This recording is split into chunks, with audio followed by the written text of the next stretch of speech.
पूछना हो क्लास के एंड में आप पूछ लेंगे, है ना।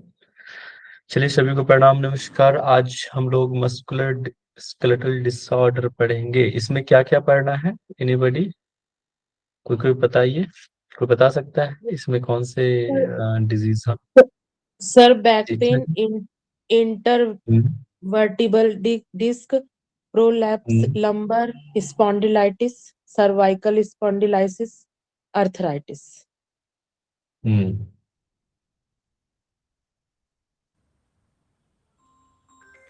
स्क्रीन प्रेजेंट कर रहा हूँ, बताइएगा कि स्क्रीन प्रेजेंट हो रहा है क्या।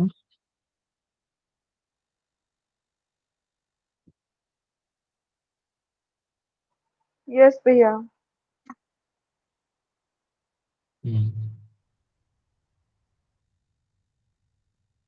मस्कुलर स्केलेटल डिसऑर्डर, आपने एनाटॉमी पढ़ी है ना, स्केलेटल सिस्टम पढ़ा है, आप लोग की एनाटॉमी हो गई है ना। नो भैया, नहीं हुआ स्केलेटन। नहीं पढ़ा आप लोगों ने स्केलेटल सिस्टम? सबसे पहले तो वही पढ़ना चाहिए, है ना? देखो बैक पेन, देखो देखा जाए ना तो सारा ही बैक पेन कहलाते हैं। हाँ, मतलब नहीं, ये बैक पेन, फिर लंबर, ये फिर आईबीपी, ये एक प्रकार का बैक पेन ही होता है। ठीक है, बैक पेन है IBP, intervertebral disc prolapse. ठीक है, इसमें ना हर्निया कैसे होता है, वो हर्निएटेड डिस्क हो जाना, ये सब चीजें हम इसमें देखेंगे। लंबर स्पॉन्डिलाइटिस, लंबर में, ठीक है, जब आप स्पाइन पढ़ोगे ना, स्पाइन को कई भागों में बांटा गया है। ठीक है, स्पाइन रहता है ना ऐसे कर्व करके स्पाइन। जी बताइए भैया। स्पाइन में कितनी हड्डियां होती हैं? 31। कितने वर्टिब्रास होते हैं? कितने वर्टिब्रास होते हैं? कितना? 31। 31 पेयर्स ऐसे। 30 शायद। देखो, बात 31 में है ना ना सर? एक तो क्या, मतलब जैसे थोड़ा सीट का। हम्म, सॉरी सर। बताइए बताइए, पता होना चाहिए ना स्पाइन के। भैया 7 सर्वाइकल में होती है, 12 और थोरेसिक 12। में होती हाँ, है, बात थोड़ा सी। 5 आपकी 5। लंबर होती है, फिर एक कॉक्सिक और एक सेक्रल। सांस में ना वो फ्यूज हो जाते हैं, सेक्रल और कॉर्टेक्स जो है फ्यूज होके एक हड्डी बन जब जाती है बच्चों में ऐसे। होते हैं, हाँ बच्चों में होती हैं वो 4, 2 2 3 3। 5 और ये 4 ऐसे करके सेक्रल और कॉर्टेक्स में रहते हैं। ठीक है, बाकी L1 to L5, थोरैसिक में T1 से लेके T13, और सर्वाइकल में C1 to C7। ओके, इस तरह से रहता है। हम और डिटेल में पढ़ेंगे, ये चीजें पता होनी चाहिए आपको ना, अपने शरीर एनाटॉमी थोड़ा सा बेसिक पता होनी चाहिए। अर्थराइटिस, आईटिस लग गया तो समझ गए ना, ITIS, इन्फ्लेमेशन होना, स्वेलिंग होना। ठीक है, अर्थराइटिस का मतलब ज्वाइंट से है, ज्वाइंट पेन होना। One and more than one joints में स्वेलिंग एंड इन्फ्लेमेशन होना, it is called arthritis. Okay, और इसके कई टाइप्स हैं, उसको हम देखेंगे। सबसे पहले हम अर्थराइटिस ही पढ़ेंगे। अर्थराइटिस क्या होता है? देखो यहाँ पे इमेज से आपको समझ में आ रहा होगा कि शोल्डर्स का है, पेल्विक, ये ग्रिडल जो होता है हमारा, इसको क्या बोलते हैं, बताइए। दो ग्रिडल होते हैं ना, बॉल एंड सॉकेट। हाँ, बॉल एंड सॉकेट ज्वाइंट है ये। लेकिन एक हमारा ये पैल्विक ग्रिडल होता है, और एक ऊपर जो होता है उसको क्या कहते हैं, शोल्डर्स के पास? Pictorial clavicle. Girdle, pictorial girdle. Pelvis अलग होता है, एक ये देखो, ये पेल्विस ग्रिडल्स हो गए, ये होता है पिक्टोरियल ग्रिडल। अब जो हमारा अपर जो शोल्डर्स ब्लेड जिसको हम कहते हैं वो, और ये देखो यहाँ पे कंधे के ज्वाइंट्स हैं, shoulder joint, ball and socket joint आप जो कह रहे थे। ठीक है, ये देखो रेस्ट का ज्वाइंट। आप जो ज्वाइंट जब पढ़ोगे ना तो वहां पे कई प्रकार के हैं, बॉल एंड सॉकेट है, और कौन कौन सा ज्वाइंट्स है हिंज जॉइंट है, मोलेंस में हिंज है, क्या? Pivot, plane joint, pivot joint है, हिंज हिंज जॉइंट है, HINGS ऐसे हिंज जॉइंट है। तो वो आप भैया एनाटॉमी में 5 पढ़ोगे कई जगह तरीके के पे। जॉइंट हैं। कौन कौन से हैं बता एक्चुअली दीजिए। जॉइंट इम्प्रूवल जॉइंट और स्लाइट इम्प्रूवल और एक, सॉरी सॉरी याद नहीं आ रहा है। भूल गए, देख लेना आप लोग, ठीक है। और ये देखो एंकल के पास है ये ज्वाइंट्स, और यहाँ पे नी के पास है ना, पटेला जहाँ पे है नी joints। तो कई ये वन एंड मोर ज्वाइंट्स में इन्फ्लेमेशन होना है जिसे call the arthritis. Wear and tear of joints cause degeneration of joint structure, result in pain, swelling, stiffness in later stage of deformities। देखो वियर एंड टियर मतलब use, किसी चीज को हम यूज करते हैं ना, और वो बार बार यूज होने से, वियर एंड टियर होने की वजह से वो क्या होता है, डिजेनरेट होना शुरू हो जाता है। आप किसी चीज को यूज करोगे तो क्या होगा, वहां पे उस चीज का घिस जाता है। डिजेनरेट होना मतलब हड्डियां घिस गई है, वो ज्वाइंट घिस गया है। तो बूढ़े लोगों को देखना ना बहुत ज्यादा अर्थराइटिस होता है, क्योंकि वो इतना ना काम अपने जवानी टाइम पे या फिर इस टाइम ले लेते हैं कि बूढ़ा होते होते वो हड्डियां डिजेनरेट हो जाती है। ठीक है, ये खासकर ये जो अर्थराइटिस वाले इश्यूज है ना, वो खासकर आपके ओल्ड एज में देखने को मिलता है। ओके, एंड देन इसमें क्या होता है, स्वेलिंग आ सकता है, स्टीफनेस हो सकता है, और लेटर स्टेजेस डिफॉर्मिटीज भी आ जाएगा उसमें, ठीक है। According to Ayurveda, arthritis in general knowledge as संधिवात, इसको आयुर्वेद की दृष्टिकोण से समझे, इसको क्या कहते हैं, अर्थराइटिस को संधिवात कहते हैं। संधि का मतलब क्या होता है, संधि मतलब क्या होता है, जुड़ना, जोड़। वो जो ज्वाइंट है उसमें वात की प्रकृति बढ़ जाना, मतलब इसलिए इसको कहते हैं संधिवात। एग्रावेटेड दोषा से अटैक वियर, जब ये बढ़ जाता है ना वात तब ये weak joints and causes arthritis, ये ज्वाइंट क्या हो जाता है, वात जब दोष बढ़ गया, वात की प्रकृति बढ़ गई, ज्यादातर ओल्ड एज में क्या होता है, वात बढ़ जाता है, यही तो रीजन है। तो वो हड्डियां जो है, ज्वाइंट्स हैं, वो वीक हो जाता है, जिसके वजह से हमें अर्थराइटिस होता है। There are many types of arthritis while osteoarthritis, देखो कई प्रकार के अर्थराइटिस होते हैं, जिसमें ऑस्टियोआर्थराइटिस एक है, जिसको हम आयुर्वेद में कहते हैं अस्थिगत वात, और रिमेटॉइड अर्थराइटिस होता है जिसको हम कहते हैं संधिगत वात, ठीक है। और अमावात भी आपने जाना होगा कि अमावात भी रूमेटाइड अर्थराइटिस को कहते हैं। जैसे कॉमन टाइप्स, ओके। इसके सिम्टम्स को जानते हैं कि क्या होता है अर्थराइटिस का। साइन एंड सिम्टम्स ये कि ज्वाइंट रेडनेस हो जाना, ज्वाइंट्स में स्वेल आ जाना, रेडनेस आना, टेंडरनेस आना मतलब कोमलता हो जाना, कोमल हो जाना, ज्वाइंट वॉर्म मतलब थोड़ा हीट जो होता है ना, वो उसके वजह से स्वेल भी आ जाता है, हीटनेस आ जाना उससे, लिम्पिंग होना, लंगड़ाते हैं ना, थोड़ा सा लिम्प होना, अगर पैरों में है तो वो थोड़ा सा क्या होगा, लंगड़ाने के जैसा होगा स्वेल की वजह से। और लॉकिंग ऑफ ज्वाइंट, ज्वाइंट्स भी क्या हो जाएगा, लॉक हो जाएगा उस दोनों की। देखो ज्वाइंट्स में क्या होता है कि एक फ्लूइड्स होता है जिसको हम सैनिवियर फ्लूइड कहते हैं, आपने सुना होगा नी में। तो वो धीरे धीरे क्या होता है, कम होते जाता है, और दोनों के बीच जो है गैप जो होना चाहिए वो कम हो जाता है, और उस गैप के कम होने से हड्डियां एक दूसरे से क्या होता है, घिसना शुरू हो जाता है, ठीक है। उसी की वजह से डिजेनरेशन स्टार्ट होता है हड्डियों में, बोन्स में, और लॉक होने लगेगा, चिपकने लग जाएगा एक दो हड्डियां एक दूसरे से, ठीक है। इसे लॉकिंग ऑफ ज्वाइंट, स्टीफनेस आ जाएगा, ओके, वीकनेस, और घिसने की वजह से क्या होगा, बोन जो है वो ब्रिटल भी होने लग जाएगा और वीक भी होने लग जाएगा, टूटने भी लग जाते हैं। टाइप्स ऑफ अर्थराइटिस, टाइप्स और अर्थराइटिस, चार प्रकार के अर्थराइटिस मिली है कि ऑस्टियोआर्थराइटिस, ऑस्टियो का क्या मतलब होता है, बोन, हड्डी, है ना उसमें। रूमेटाइड अर्थराइटिस, रूमेटाइड अर्थराइटिस में क्या होता है कि जो भी स्मॉल जॉइंट्स है हमारे बॉडी के, पेरिफेरल्स जॉइंट बोल सकते हैं, जैसे कि लेग्स के, हैंड, लेग्स हैंड, ये क्या है, हमारे पेरिफेरल्स हैं बॉडी के। तो वो उसमें, उस जॉइंट्स में, जो हमारे उंगलियों के जॉइंट्स, पैर के छोटे छोटे जॉइंट्स जो हैं, उसमें इन्फ्लेमेशन होना, उसमें स्वेलिंग होना, this is called the rheumatoid arthritis. Uncle ankylosing spondylitis, इसको हम कहते हैं बम्बू स्पाइन, जो हम ये खासकर स्पाइन में होता है।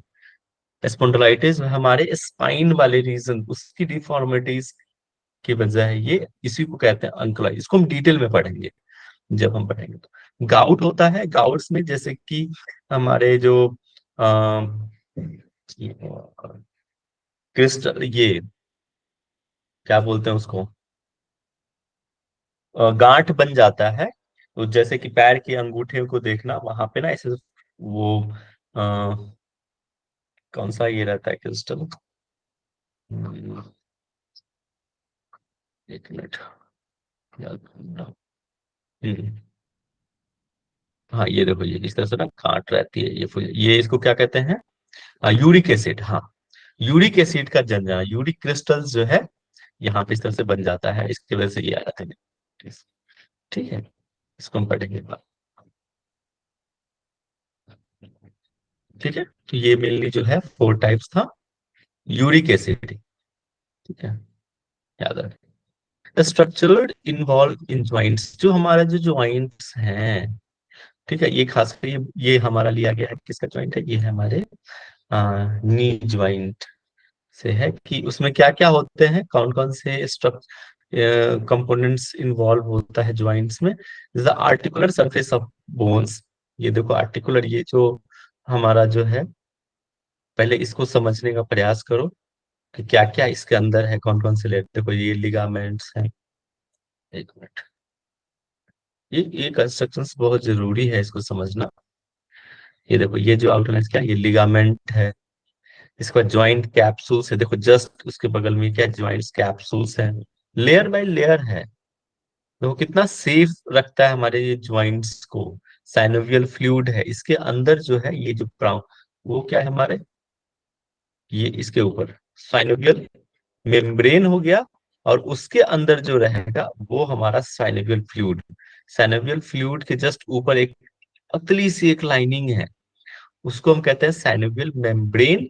और उस मेम्ब्रेन के अंदर ये जो ब्राउनिश है, डार्क, ये हमारा हो गया फ्लूइड।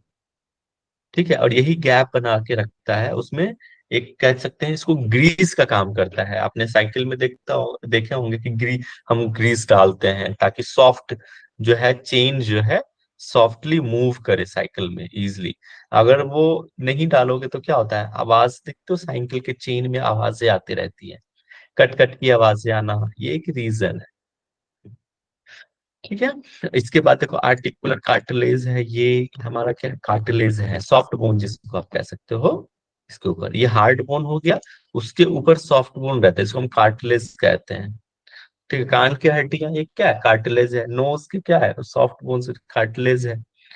ठीक है, इसके बाद अंदर कॉम्पैक्ट बोन है, एक लेयर ऊपर से, और उसके अंदर ये स्पॉन्जी है, ये बोन मैरो है। और बोन मैरो में क्या बनता है हमारा, बताइए anyone. Blood. Red blood cell है ना, आरबीसी का निर्माण हमारे मैरो में ही होता है। तो ये आप याद रखना, ये बहुत जरूरी है, आपको पता होना चाहिए कि ज्वाइंट्स में क्या क्या चीजें इंवॉल्व रहती हैं। Joint capsule, synovial membrane, cartilage, ligaments and synovial fluid. अब एक एक करके हम समझते हैं ऑस्टियोआर्थराइटिस क्या होता है। डिजीज ऑफ हाइलिंग कार्टिलेज, ये जो अभी हमने जस्ट बताया ना कार्टिलेज, ये देखो आर्टिकुलर कार्टिलेज, इसमें प्रॉब्लम्स आना। ठीक है, the disease of hyaline cartilage, there is no intense inflammatory changes in initial stage. इसमें क्या होगा ना, स्टार्टिंग जब किसी को होता है ऑस्टियोआर्थराइटिस, उसमें ऐसा कोई भी इस तरह का एक कह सकते हो कि सिम्टम्स नहीं आता है, कोई ऐसा कोई इंटेंस इन्फ्लेमेटरी नहीं होगा, कुछ ऐसा इन्फ्लेमेशन नहीं होगा, चेंज। ठीक है, तो इनिशियल स्टेज में कई बार तो पता भी नहीं चलता है कि क्या है, नॉर्मल लगता है कि पेन है नॉर्मल। कॉजेस क्या होगा? ओवरलोडिंग। कभी भी किसी को भी अगर आप लोग सिखाते हैं तो अगर किसी को नी पेन है, ज्वाइंट्स पेन है, तो आपको उस पे वेट नहीं, ओवरलोड या वेट कहते हैं ना कि वेट नहीं उठाना है, उस ज्वाइंट्स पे वेट नहीं जाना चाहिए। ठीक है, स्टैंडिंग में भी अगर नी है तो कहते हैं कि ज्यादा देर खड़े मत रहिए, आप थोड़ा बैठ के एक्सरसाइज कीजिए। ठीक है, वेट नहीं जाना चाहिए, बॉडी का वेट या कुछ भी आप वेट उठाते हैं वो भी नहीं होना चाहिए। ठीक है, नहीं तो क्या होगा, वो हमारे जो ज्वाइंट्स हैं, सॉकेट्स, उस पर वेट जाएगा, जिसकी वजह से जो इन्फ्लामेशन है और बढ़ जाएगा, स्वेलिंग बढ़ जाएगा। तो ओवरलोडिंग एक कारण है, तो इसको अवॉइड करना है। जो कारण है उसको अवॉइड कर दीजिए। माल अलाइनमेंट, देखो अलाइनमेंट होता है प्रॉपर, हम पोस्चर्स करते हैं ना, पोस्चर्स का प्रॉपर अलाइनमेंट होनी चाहिए। लेकिन माल अलाइनमेंट का मतलब होता है उसमें, उस अलाइनमेंट में प्रॉब्लम्स आना, उस माल फंक्शनिंग कहते हैं ना, माल फंक्शनिंग मतलब जो भी आप अलाइनमेंट है, बॉडी की अलाइनमेंट है, उसमें चेंजेस आ जाना। ठीक है, इन स्टेबिलिटी स्टेबिलिटी में प्रॉब्लम आती है, आप अच्छे ढंग से खड़े भी नहीं हो पाते हो।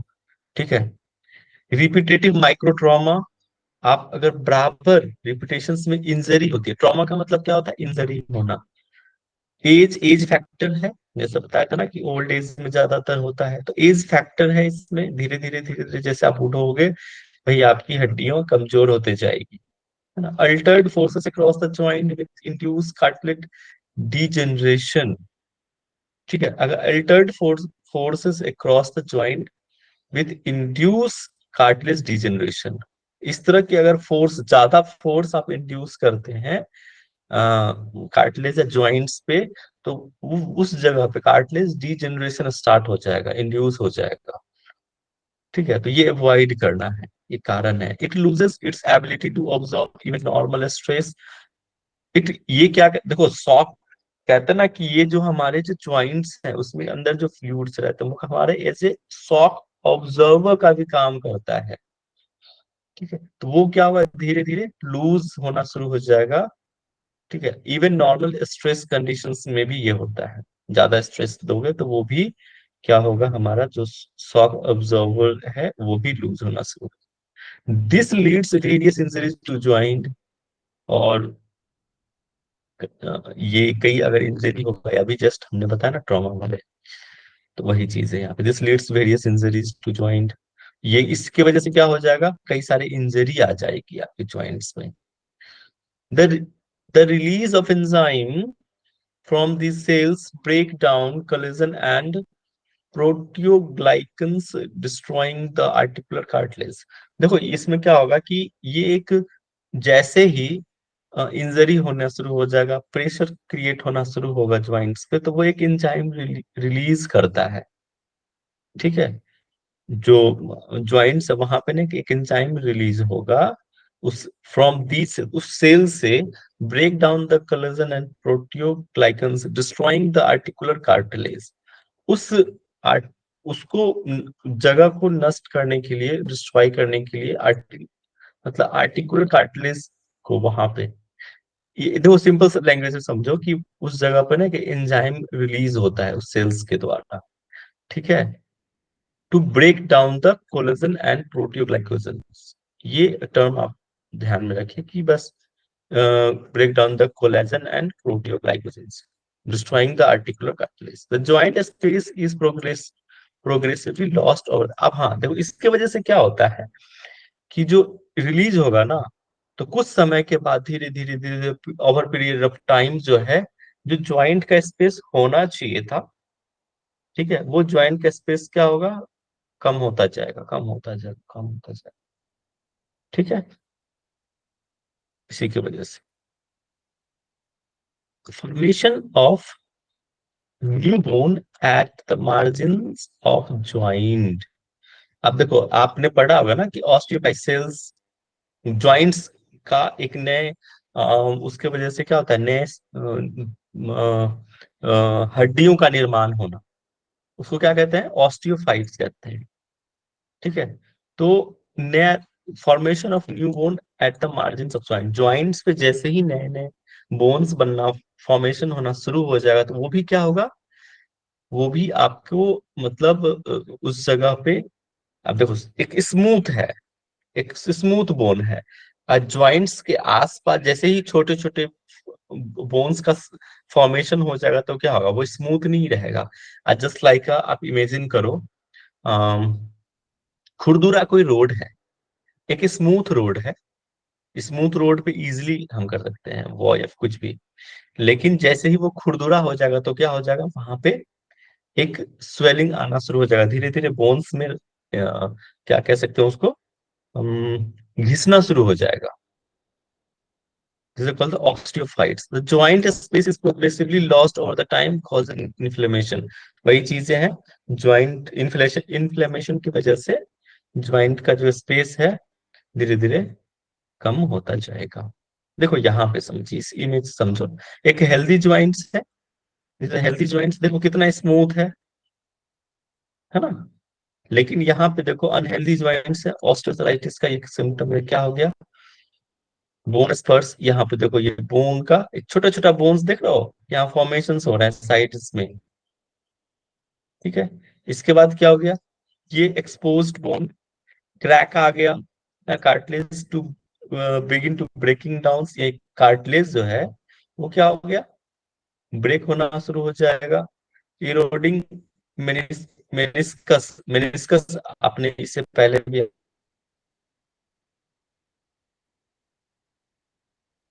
अपने पढ़ा होगा, वो चीजें स्टार्ट हो गई, मेनिस्कस स्टार्ट, ये चीजें क्या हो गई, डिफॉर्मिटीज आ गई बोन्स में, ठीक है। ये क्या कहलाता है, ऑस्टियोआर्थराइटिस कहलाता है। यहाँ पे दो चीजें बताई गई हैं, एक प्राइमरी ऑस्टियोआर्थराइटिस और सेकेंडरी आर्थराइटिस।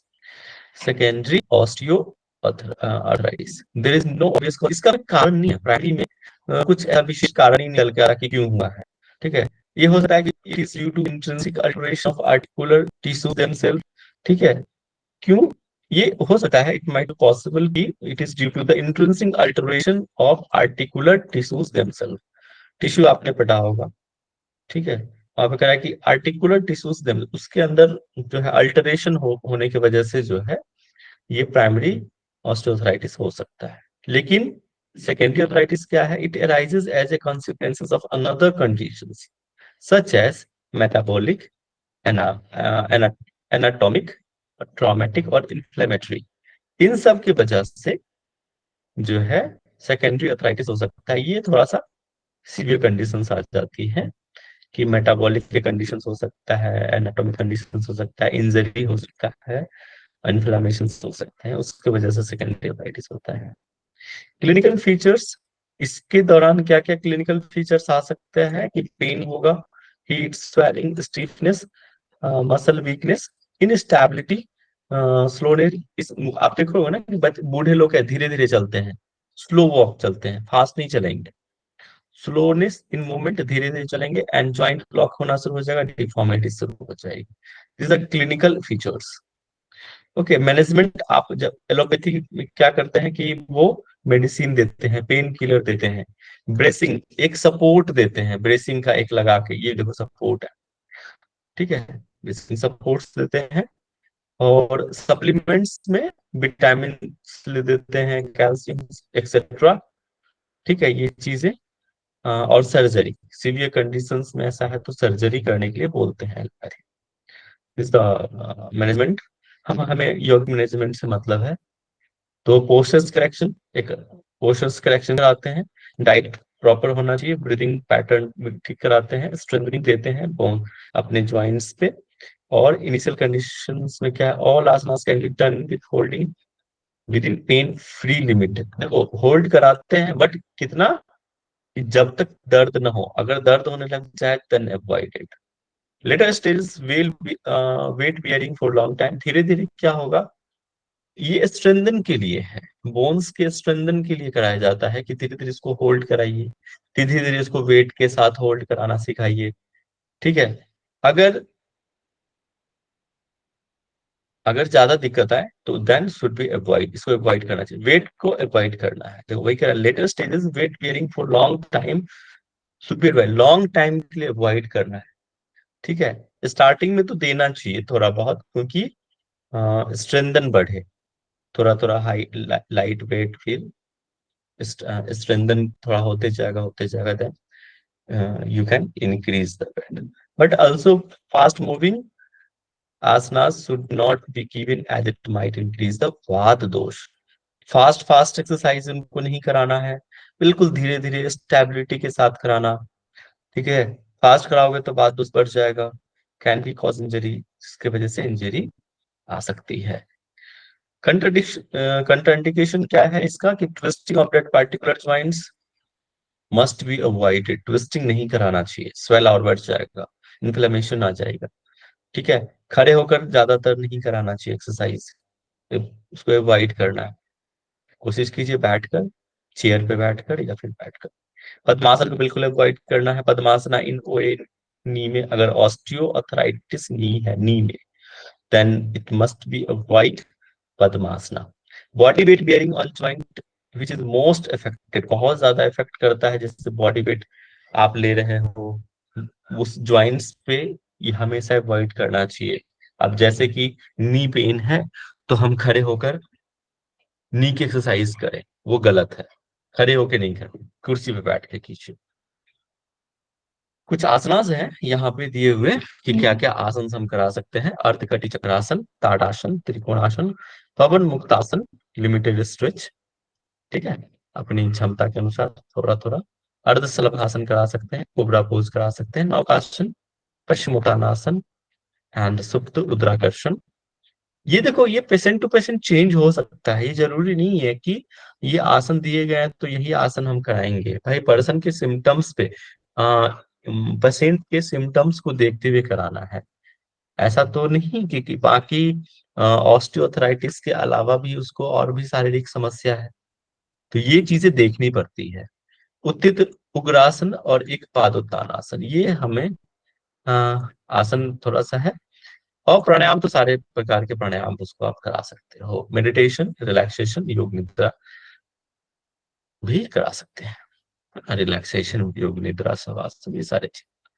रूमेटॉइड आर्थराइटिस, जैसा हमने बताया था कि आपके पेरिफेरल जो भी ज्वाइंट्स हैं, स्मॉल ज्वाइंट्स हैं, वहां पे ये खासकर जो है देखने को मिलता है स्वेलिंग एंड इन्फ्लामेशंस. रूमेटॉइड आर्थराइटिस में क्या होता है, देखो ये चीजें जो है ज्वाइंट्स लिया है, बोन इरोजन हो गया है, स्वेलिंग है फ्लूइड में, जैसा इससे पहले देखा था ना, इनमें से वही है rheumatoid arthritis. Smaller joints involved first with involvement of symmetrical joints. ठीक है, सिमेट्रिकल दोनों, जैसे कि हाथ है ना, राइट साइड भी लेफ्ट साइड भी, जैसे लेग का लेफ्ट साइड राइट साइड है, सिमेट्रिकल ज्वाइंट्स दोनों साइड है. तो स्मॉलर ज्वाइंट्स इन्वॉल्व होते हैं, छोटे छोटे ज्वाइंट्स इसमें इन्वॉल्व होते हैं खासकर. पैथोफिजियोलॉजी का मतलब होता है कि इसे डिस्टर्ब फंक्शन ऑफ ऑर्गन. ठीक है, किसी भी ऑर्गन का डिस्टर्ब फंक्शंस है ड्यू टू किसके वजह से, डिजीज की वजह से. This is called the pathophysiology. इसमें क्या होता है, inflammation of synovium because of own immunity system. Immunity system में यहाँ पे एंटीजन एंड एंटीबॉडी को लिया है. अच्छा, एक क्वेश्चन आ रहा है एक बड़ा मन में कि अच्छा बताइए कौन से ब्लड ग्रुप में, वैसे तो यहाँ पे वो चीजें नहीं है बट मन में आ गया विचार. अच्छा बताइए कौन से ब्लड ग्रुप में एंटीबॉडी नहीं पाया जाता, क्या आप जानते हैं क्या? O negative. O negative. O negative cell. I am having O negative cell. उसमें एंटीबॉडी नहीं पाया जाता. सर्च कीजिए नहीं गूगल भैया.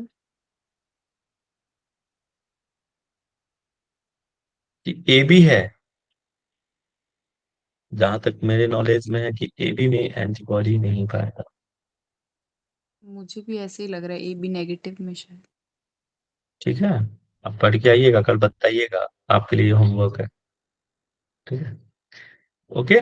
synovial membrane becomes swelling. इसकी वजह से क्या होता है कि इन्फ्लेमेशन ऑफ अपने जो खुद के जो इम्यून सिस्टम है वो इफेक्टेड होता है.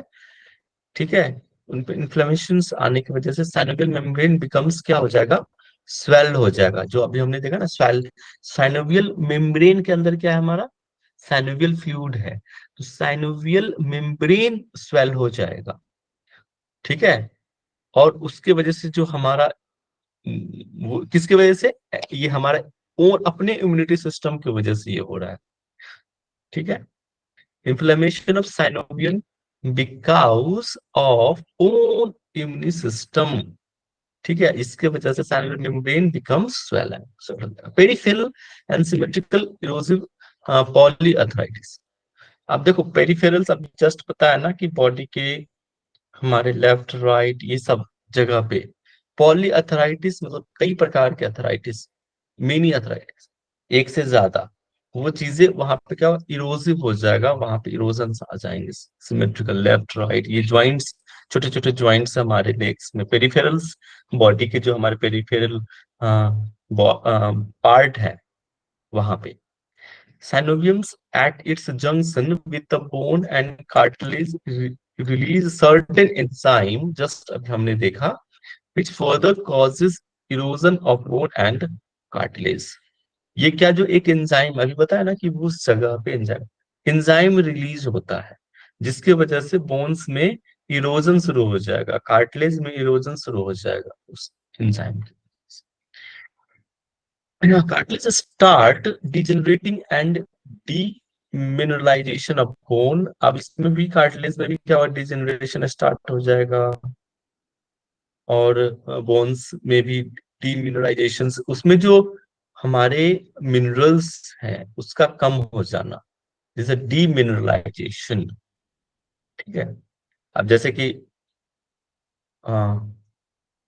हड्डियों में कैल्शियम है, तो कैल्शियम का कम हो जाना। ठीक है, तभी तो कहते हैं ना डॉक्टर की कैल्शियम की गोली खाओ, जिसको अर्थराइटिस कहते हैं कैल्शियम की गोली खाओ, है ना।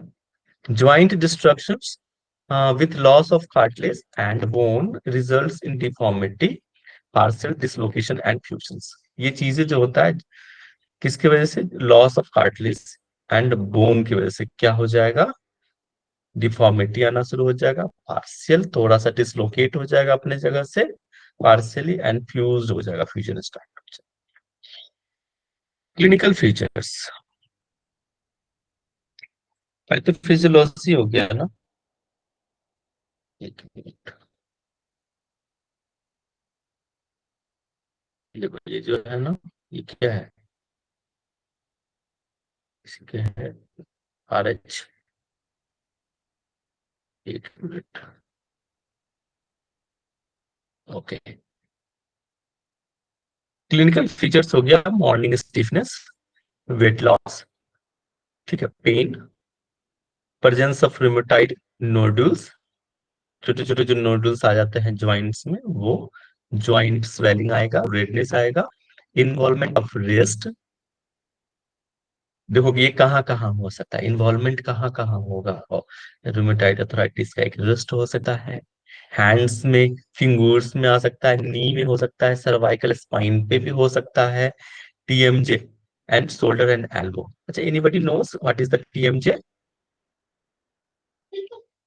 हम्म, कोई बता सकता है सर जो टीएमजे? में होता है ये शायद, जहाँ पे हाँ, विजडम सही टीथ कह, आते हैं। सही कह रहे हैं। टीएमजे का मतलब होता है टेम्पेरो मैंडिबुलर ज्वाइंट, ये हमारे दांत, ये जॉ के आसपास जो भी ज्वाइंट्स हैं वहां पे भी हो सकता है, शोल्डर एंड एल्बो में। Rest of the spine is less involve, बाकी के जो स्पाइन है वो कम, सर्वाइकल खासकर यहाँ पे ऑलरेडी मेंशन्ड इट, सर्वाइकल्स। बाकी रेस्ट ऑफ द स्पाइन मतलब सर्वाइकल को छोड़कर थोरैसिक हो गया, हमारे लंबर्स हो गए, और भी पार्ट्स जो स्पाइन के हैं वो इन्वॉल्व बहुत कम होता है, लेस इन्वॉल्वमेंट। देखो यहाँ पे देखो डिफॉर्मिटीज है, स्वेलिंग है, ये सारा चीज बताइए। तो देखो एक्सरे है, बताया था ना कि आपको एक्सरे देखना आना चाहिए कैसे। देखो यहाँ पे हड्डियां हैं, इसलिए मैंने ये इमेज इंक्लूड करा था। देखो ये तो वो है, ये एक्सरे इमेज है। डिफॉर्मिटीज आ गया ज्वाइंट्स में, दिस इज द, रिस्ट पे है, फिंगर्स में है ना, स्वेल भी है। आप देखोगे ये हमारा जो ज्वाइंट ये स्वेल हो चुका है, इसके वजह से उंगलियों में फूलने की समस्या आती है। ये पैरों में भी होता है, टेढ़े रहते हैं थोड़े, हाथ की उंगलियां टेढ़ी रहती हैं, बोन्स टेढ़े रहते हैं, this are deformities. Extra articular features, nodal formation, देखो ये नोडल फॉर्मेशन बताया तभी हो जाता है छोटे छोटे। वैक्यूलाइटिस, इसको ये टर्म है, ये थोड़ा सा मेडिकल टर्म्स इंक्लूड करा हुआ है। वैक्यूलाइटिस मतलब आइटिस लग गया मतलब इन्फ्लेमेशन, और वैक्यू मतलब वेसल से है, तो ब्लड वेसल्स में इन्फ्लेमेशन।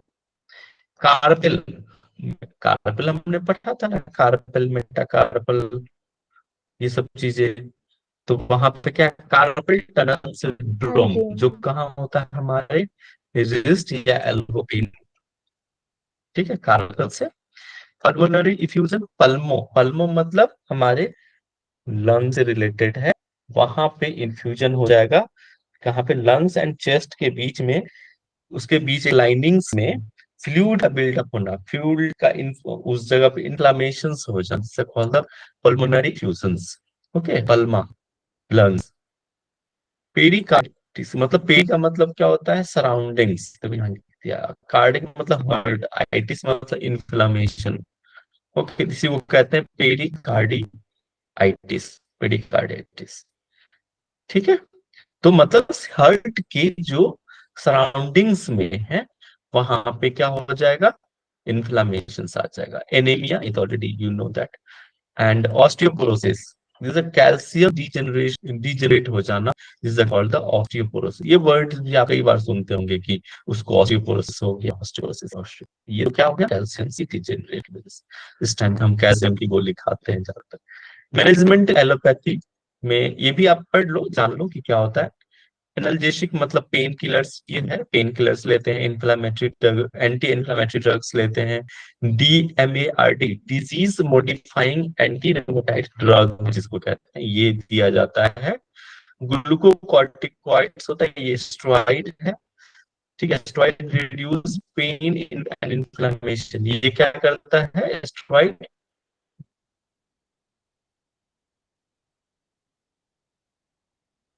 ये ग्लूकोकार्टिकॉइड्स एक स्टेरॉइड होता है, जिसकी वजह से हम रिड्यूस करते हैं पेन एंड इन्फ्लेमेशन को। दिस इज एलोपैथी ट्रीटमेंट, यहाँ पे इस तरह की चीजें दी जाती है। स्प्रिंटिंग मतलब सपोर्ट है, एक सपोर्ट का मतलब सर्जरी है। अच्छा बताइए कि इस टाइम पे कौन कौन से टेस्ट किया जाता है, डॉक्टर साहब कौन से टेस्ट ले आ रहे हैं, तो बताते हैं। हम्म। आपने ESR टेस्ट सुना होगा, इरेथ्रोसाइट सेगमेंटेशन टेस्ट। ठीक है, ये मेजर करता है डिग्री ऑफ इन्फ्लेमेशन की, कितना इन्फ्लेमेशन। ये देखो ये कुछ एक्स्ट्रा है, आप इसको आप लिख सकते हो, ESR।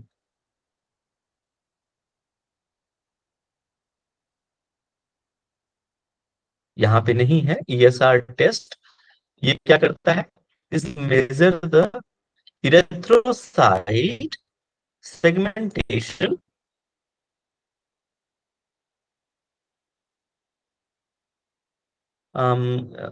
रेट। ठीक है, इरेथ्रोसाइट सेगमेंटेशन रेट, ये this ESR measures the degree of inflammation, कितना इन्फ्लामेशन हुआ है नहीं हुआ है, तो ये टेस्ट एक आता है। एक टेस्ट होता है CRP test, C reactive test, C reactive test. ठीक है, जिसमें प्लाज्मा प्रोटीन को चेक किया जाता है कि स्वेलिंग की वजह से इसका लेवल जो है बढ़ गया है, स्वेलिंग की वजह से जो लेवल बढ़ गया है, उसमें हम प्लाज्मा प्रोटीन को चेक करते हैं। ठीक है, CRT टेस्ट डॉक्टर्स बोलते हैं, करा के ये ESR टेस्ट। और एक होता है RF टेस्ट, को पता होना ये सब चीजें। RF टेस्ट मतलब रूमेटाइड फैक्टर टेस्ट कहते हैं, इसमें protein produce by your immune system, आपके बॉडी से प्रोटीन जो है प्रोड्यूस करता है by your immune system that can damage the healthy tissue. आपके तो बॉडी जो हेल्दी टिश्यूज है वो डैमेज होता है, वही इसमें टेस्ट किया जाता है। आज ये जो टेस्ट करने रूमेटाइड फैक्टर टेस्ट, तो ये बस आप ये तीन चीजें हैं, आपको एक्स्ट्रा नॉलेज के लिए ये टेस्ट कराया जाता है आर्थराइटिस में, है ना। योग मैनेजमेंट, ये हमारा कंसर्न है कि योग मैनेजमेंट आप क्या है, प्राणायाम ऑल टाइप्स, शुद्धि क्रियाएं ऑल टाइप्स आप करा सकते हो। ठीक है, मेडिटेशन एंड रिलैक्सेशन आसन में नन नन वेट बियरिंग, ऐसे कोई आसन मत कराइए जहां पे बॉडी का जो वेट है उस ज्वाइंट से आ जाए, तो वो नहीं कराना है। नन वेट बियरिंग आसन with minimum stretching and mobility exercises. ठीक है, ट्विस्टिंग विदाउट स्ट्रेन, इतना ट्विस्ट कराइए कि स्ट्रेन ना आए। कंट्राइंडिकेशन, शीर्षासन बिल्कुल मत कराना है, ठीक है। सर्वांगासन, हलासन, बिल्कुल ये चीजें तो बिल्कुल नहीं करानी। पद्मासन तो नहीं कराना, इन डेवलप्ड स्टेज में पद्मासन नहीं कराना। ओके, तो ये सब चीजें को। थर्ड वन इज एंकलाइजिंग स्पॉन्डिलाइटिस, जिसको हम बम्बू स्पाइन भी कहते हैं। अच्छा ये बताइए, यहाँ तक समझ में आ गया ना सबको कि सर आप पढ़ाते जा रहे हो, पढ़ाते जा रहे हो? Any confusion? ऑल क्लियर ना? ठीक है, गुड। जया जी को समझ में आ गया, मतलब सबको समझ में आ गया। इंग्लिश, इंग्लिश समझ, इंग्लिश ऐसा कुछ तो नहीं है ना? बट ये जया जी की बहुत दिक्कत आ रही है, मैं हिंदी में ही समझा रहा हूँ।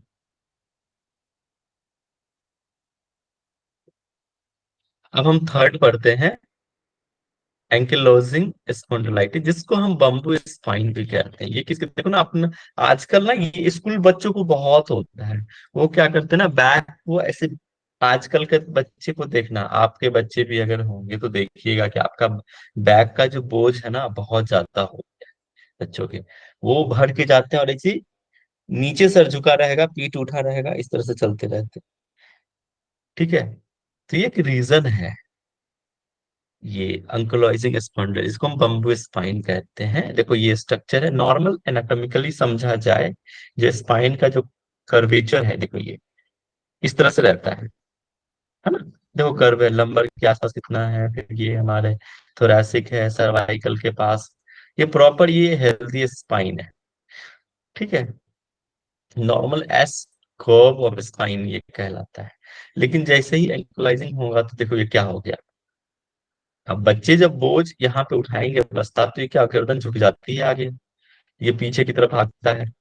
और ये देखो यहाँ पे कैसे एक बम्बू के जैसा, देखो स्पाइन बिल्कुल, ये जो कर्व बननी चाहिए थे हमारे लंबर के पास, वो लंबर के पास कर्व नहीं रह जाता, वो सीधा जैसे बम्बू होता है ना, एकदम स्ट्रेट हो जाता है। ये देखो ये प्रॉपर कर्व है, लेकिन यहाँ देखो स्ट्रेट है। अब इसके वजह से क्या होता है, देखो यहाँ पे कितने स्वेलिंग, इरोजन आ गया है, स्ट्रेट हो गया है। यहाँ की जो गद्दी है, डिस्क जिसको हम कहते हैं, वो क्या हो गया, गैप जो है होना चाहिए, वो गैप क्या हो गया, कम हो गया है ना। देखो ये जो गैप है हमारे वर्टिब्रास के बीच का गैप, वो क्या हो गया, कम हो गया, एक दूसरे पे रगड़ खा रहा है ना। तो ये चीजें नहीं होनी चाहिए। ओके, तो ऑटो इम्यून डिजीज है, इसको हम क्या कहते हैं, ऑटो इम्यून डिजीज। ये सब टर्म याद रखना है, इस एग्जाम में आ सकता है सब चीजें। Usually occurs in young mail, खासकर जो है युवाओं में ज्यादातर होता है, और बच्चों में भी आजकल देखने को मिलने लगा है ये चीज, ठीक है। Inflammatory condition affecting the spine downward to upwards, downward to upwards, याद रखिएगा। sacroiliac joints and peripheral joints, peripheral joints हो गए जो साइड्स के, okay। sacroiliac SI joints को कहते हैं, pelvis जहां होता है ना, उस जगह पे एक सैक्रम होता है, सैक्रक और इलियक के बीच का जो ज्वाइंट्स है वहां पे इंफ्लेमेटरी कंडीशंस आ सकती है इस वजह से। Presentation of peripheral is similar to I, but अब देखो पेरिफेरल हमने क्या कहा था कि हमारे जो आसपास के जो हम बॉडी के जो साइड्स के जो पार्ट, वहां पे is similar to RA, RA में वही चीज आया था रूमेटॉइड आर्थराइटिस में भी। But joint destruction and erosion are not so severe. इसमें क्या है कि ज्वाइंट का जो डिस्ट्रक्शन है, जैसे आरए में था, इरोजन था, वैसे इसमें सीवियर कंडीशंस नहीं होती है उस तरह से, ठीक है। Joint destruction and erosion are not so severe. Pathophysiology, pathophysiology में inflammation at the site of attachment of ligament to bone, देखो ये टर्म को हम कहते हैं ligament to bone, is known as enthesopathy, enthesopathy कहते हैं। ये टर्म आप याद रखना, वैसे ही बहुत ज्यादा इंपॉर्टेंट नहीं है, लेकिन आपको जानना चाहिए सब चीजें, आपकी नॉलेज में आनी चाहिए। लिगामेंट टू बोन के अटैचमेंट, वहां पे इन्फ्लेमेशन को हम क्या कहते हैं? इंथेसोपैथी। जहाँ लिगामेंट और बोन जुड़ता है वहां पे इन्फ्लेमेशन को क्या कहते हैं? इंथेसोपैथी कहते हैं। And is the primary characteristic of ankylosing is spondylitis। इसको spondylitis भी कहते हैं। ठीक है, इन्फ्लेमेशन हुआ, स्पाइन में हुआ, स्पॉन्डी, ठीक है, इसके वजह से ये कैरेक्टरिस्टिक्स है एंकलोजिंग का। There is involvement of synovium articular capsules में attach to bones. Inflammation gives rise to active bones formation known as the syndesmophytes. Phytes लग गया मतलब समझ लो, तो वहां पे बोन्स का फॉर्मेशंस हो रहा है। ओके, तो इन्फ्लेमेशन गिव्स राइज बढ़ जाता है रिएक्टिव बोन्स फॉर्मेशंस। एंड देखो फॉर्मेशन हो रहा है ना, जस्ट पता ना, बोन्स का रिएक्टिव बोन्स का फॉर्मेशंस हो जाना, दिस इज कॉल्ड द सिंडिस्मोफाइट्स। इतने टफ होते हैं ना ये सब term, medical terms. सिंडिस्मोफाइट्स start depositing between two vertebral bodies, ठीक है, on outer disc and also in vertebral ligaments results in spinal fusion. अब देखो जैसे लेयर्स हमने बताया ना, दोनों गैप कम होते जाएगा, डिपॉजिट होना धीरे धीरे धीरे धीरे वो एक दूसरे के ऊपर डिपॉजिट। ये देखो, ये इमेज से ज्यादा आप समझ पाओगे। ये देखो क्या हो रहा है, ये इरोजन हो रहा है, ये देखो, है ना, एक दूसरे के ऊपर डिपॉजिट हो रहा है वो। जिसे स्पाइनल फ्यूजन कहते हैं इसको, है ना, फ्यूज हो रहा है स्पाइन के जो वर्टिब्रास हैं वो क्या हो रहा है, फ्यूज हो रहे हैं। Clinical features, low back pain होगा, इसके वजह से स्टीफनेस बढ़ जाएगा इन मॉर्निंग, खासकर मॉर्निंग टाइम में बहुत रहेगा। Stiffness in morning improves with exercises and movements. अगर आप ये जो स्टीफनेस है अगर एक्सरसाइज करते हैं, मूवमेंट करते हैं, then it will be okay, और थोड़ा सा इंप्रूव हो जाएगा।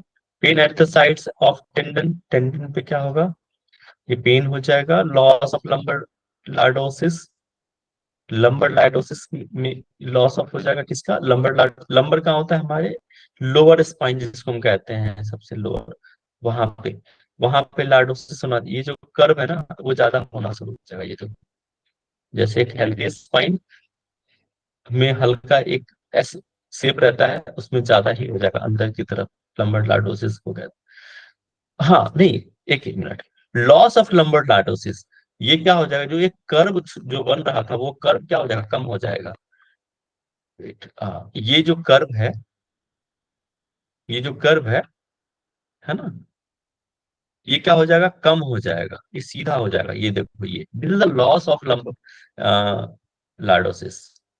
ठीक है, कम हो गया ना, यहाँ देखो गैप ज्यादा, ये कर्व ज्यादा है, एस कर्व, ये देखो ये जो कर्व बन रहा है ये ज्यादा है, यहाँ क्या हो गया, स्ट्रेट हो गया। This is the loss of lumbar lordosis. कहाँ गया, फॉरवर्ड बेंट पोस्टर्स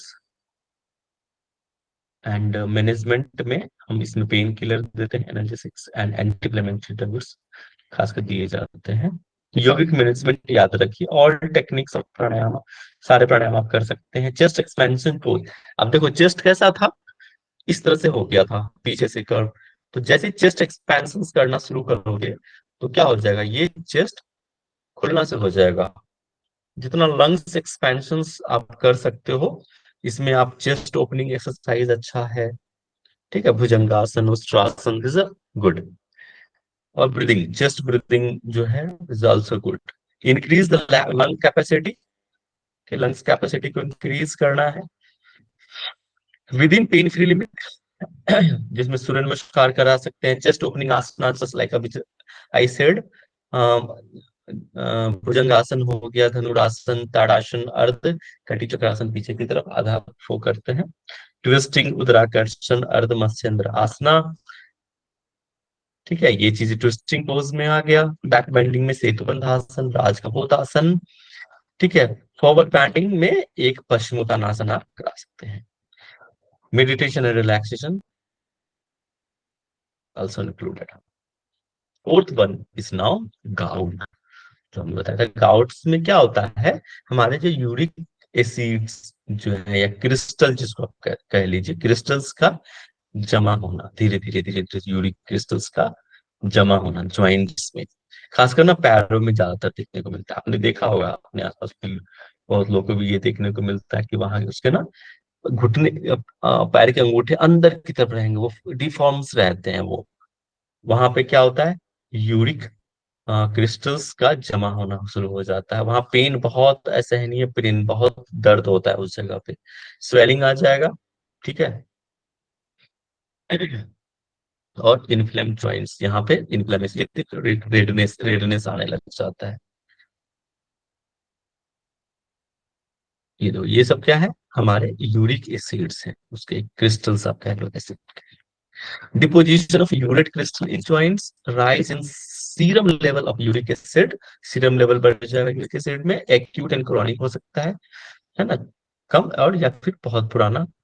स्यूडोकाउट्स मतलब deposition of calcium pyrophosphate crystal and calcification of cartilage, chondrocalcinosis. ठीक है, कैल्सिफिकेशन, कैल्शियम का कम हो जाना यहाँ पे समझ। ठीक है। स्पाइनल कंडीशंस क्या रहेगी, अब देखो ये चीज समझ में, गाउट्स ये बेसिक यही था, इसमें ही इतना ही।